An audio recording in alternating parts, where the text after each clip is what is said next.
प्रिय विद्यार्थियों, मैं डॉक्टर महेंद्र कुमार शर्मा, सहायक आचार्य संविदा, राजकीय महाविद्यालय गंगापुर सिटी।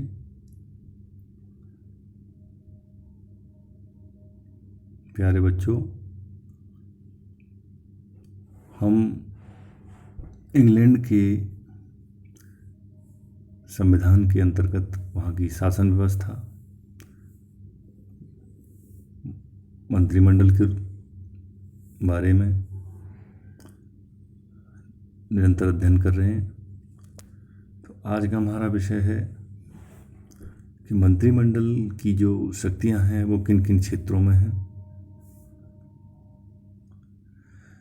एक चीज़ हम और यहाँ स्पष्ट करें कि मंत्रिमंडल का जो रूप है वो 4 तरह से इंग्लैंड में निश्चित किया है, जिसमें प्रथम है साझा मंत्रिमंडल, जो कि कॉमन सभा में किसी भी दल का जब बहुमत नहीं हो तो कॉमन सभा का विश्वास प्राप्त करने के लिए कई दलों को मिलाकर के सरकार बनानी पड़ती है, जिसको हम कोएलिशन कैबिनेट कहते हैं। दूसरा है युद्ध मंत्रिमंडल। किसी भी विपत्ति या आपदा के समय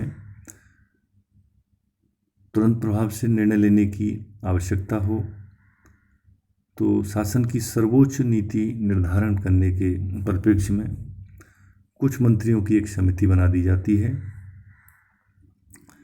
जिसमें तकरीबन 4 से 5 मंत्री होते हैं और उस पर निर्णय लेते हैं, क्रियान्वित कराते हैं। फिर है आंतरिक मंत्रिमंडल, इसको इनर कैबिनेट बोलते हैं। इसमें तकरीबन 15 से 20 मंत्रियों की संख्या होती है।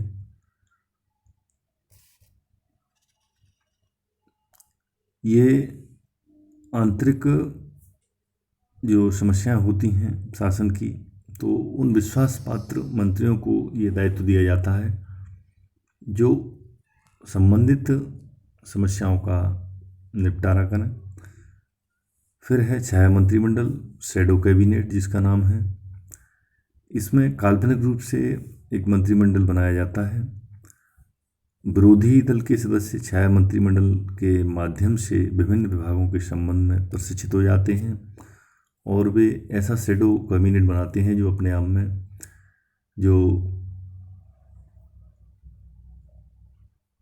रूलिंग कैबिनेट होती है उसके समानार्थी या उनकी कमियों को उजागर करने के लिए ये शैडो कैबिनेट बनाई जाती है। अब हम देखते हैं,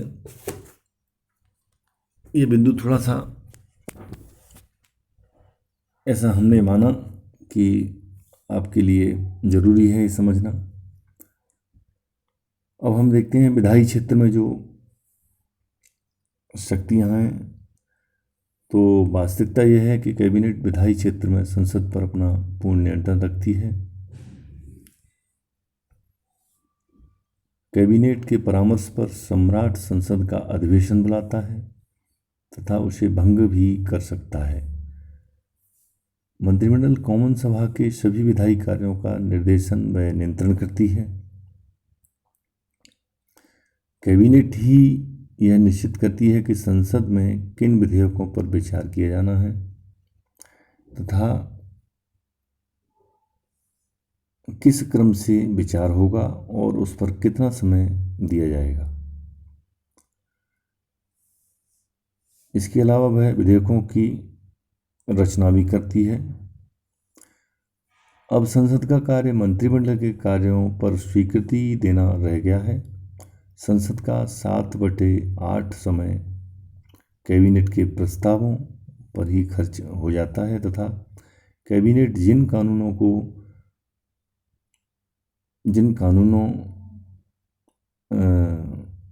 को बनवाना चाहती है बनवा लेती है। अर्थात कैबिनेट की जो विधायी क्षेत्र में शक्तियां हैं वो अपने आप में संसद को चाहे जैसे मोड़ने की अवस्था में और निर्णय लेने की क्षमताओं में किस तरह से उन्हें किन किन परिस्थितियों में किस क्रम के अनुसार विधेयकों को सृजित करना, उनको पटल पर लाना और उनको वहाँ से पारित करवाना।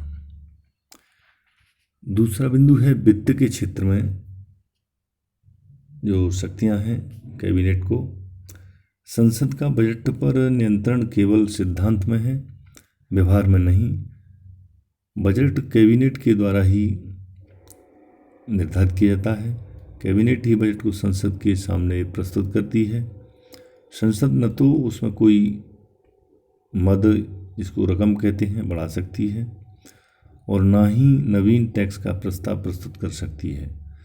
यानी संसद का मायने है कि एक बहुत बड़ा दायरा जिसमें सारे सदस्य, चाहे वह कॉमन सभा के हों चाहे वह लॉर्ड सभा के हों, लेकिन उन सब पर अंतिम निर्णय या अंतिम सहमति देने का जो कार्य है वो केवल मात्र इंग्लैंड की कैबिनेट को प्राप्त है। कैबिनेट अपने आप में एट एंड ऑल सर्वे सर्वा होती है, ये हम निश्चित रूप से समझ सकते हैं। वित्त के जब टैक्सों से संबंधित प्रस्ताव की बात हो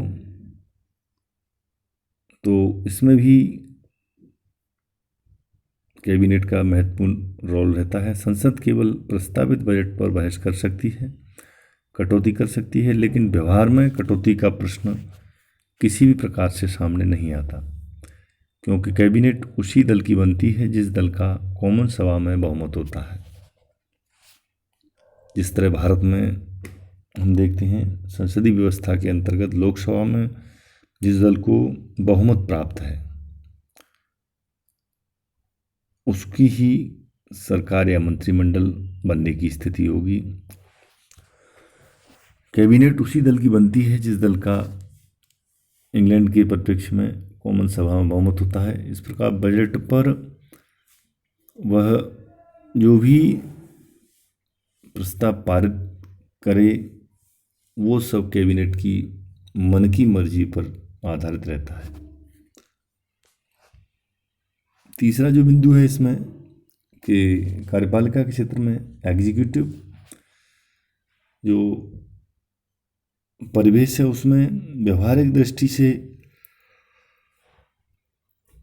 कैबिनेट सर्वोच्च है, क्योंकि वास्तविक शासन प्रबंध कैबिनेट के द्वारा ही होता है।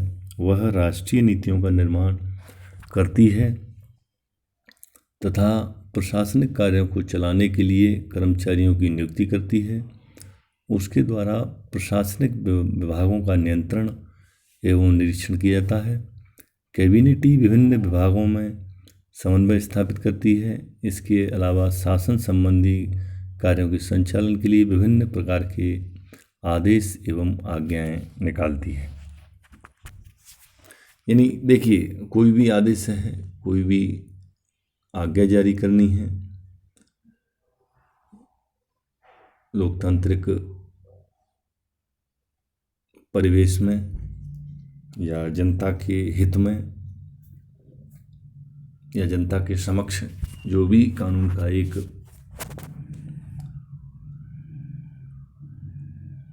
वैधानिक स्वरूप पहुंचता है, तो इस सब का समन्वय करना, कार्य संचालन करना, उसका निरीक्षण किया जाना, विभिन्न विभागों के परस्पर संबंधों को बनाए रखना, ये सारी चीज़ें कैबिनेट के दायरे में आती हैं।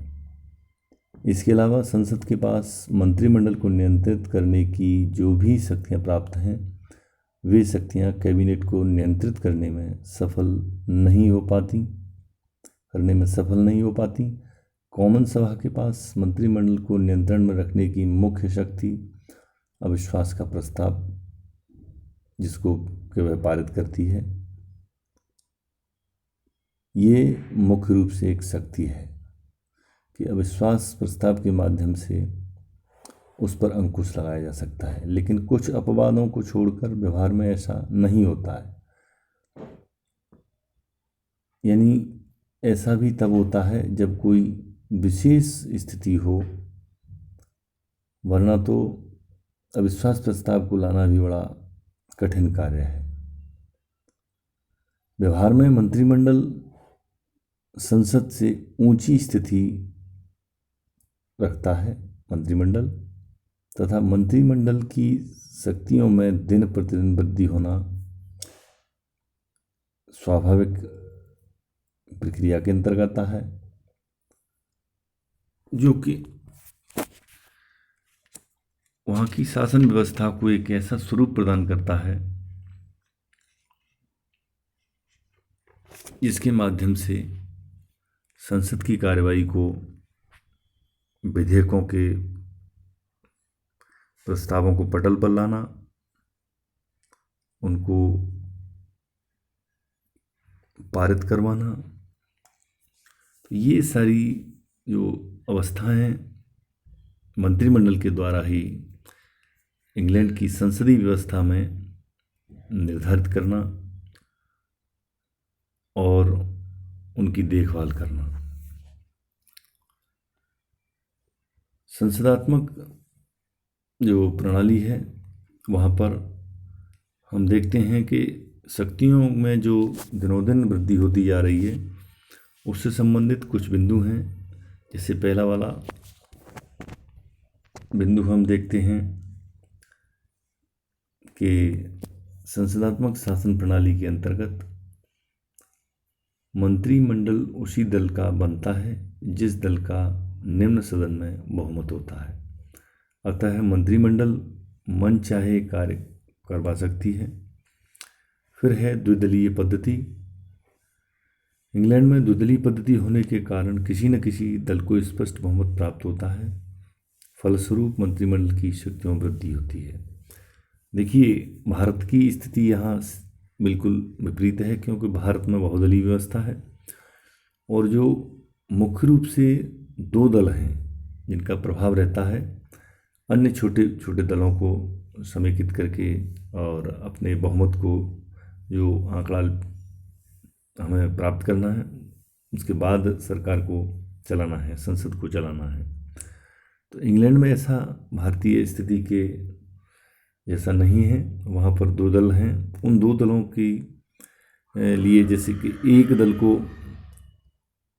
विश्वास मिलना या मेजॉरिटी मिलना, बहुमत मिलना, भारत में जबकि विभिन्न क्षेत्रीय दलों के द्वारा उन वोट के भावों को, उनके मूल्य को या उनकी गिनती को अपने पक्ष में करके फिर वह कोएलिशन वाली गवर्नमेंट बनने की, जैसे कि हम देखते हैं भारत में एनडीए के नाम से और फिर दूसरी है यूपीए के नाम से, जो गठबंधन किए गए हैं अन्य दलों को साथ लेकर के, मुख्य जो दो दल हैं। लेकिन यहाँ बहुदलीय व्यवस्था है। इंग्लैंड में द्विदलीय व्यवस्था है, तो एक दल को स्पष्ट रूप से बहुमत मिलना निश्चित रहता है और इसी का कारण है कि वहाँ जो मंत्रिमंडल जिस दल की शक्ति के आधार पर, बहुमत के आधार पर सत्ता को हासिल करता है, वह अपने आप में बहुत ही अपनी शक्तियों में वृद्धि करने के लिए तैयार रहती है। तीसरा बिंदु, कॉमन सभा पर अत्यधिक भार। लोक कल्याणकारी राज्य की अवधारणा के कारण संसद को अत्यधिक कानून बनाने पड़ते हैं, अतः संसद पर अत्यधिक भार को देखा जा सकता है। फिर है कॉमन सभा के पास समय की कमी रहती है। इसमें हम देखते हैं कि कॉमन सभा के पास समय की कमी रहने के कारण भी ये बात स्पष्ट होती है कि कैबिनेट जो भले ही कॉमन सभा से ही निर्मित है, उसी के सदस्य होते हैं, लेकिन कॉमन सभा का सदस्यीय दृष्टि से बड़ा आकार है, लेकिन मंत्रिमंडल अपने आप में उनमें से ही चुनिंदा सरकार के जो प्रमुख रूप से चहेते या शासन करने की जो कला है उसमें प्रवीण होते हैं। तो कॉमन सभा पर उस समय की कमी के रहते हुए मंत्रिमंडल वहाँ पर अपनी शक्ति को आगे बढ़ाने में सफल रहता है। तो इसी क्रम को हम अगले वीडियो में लेंगे, क्योंकि अभी ये पूरा नहीं हुआ है। धन्यवाद।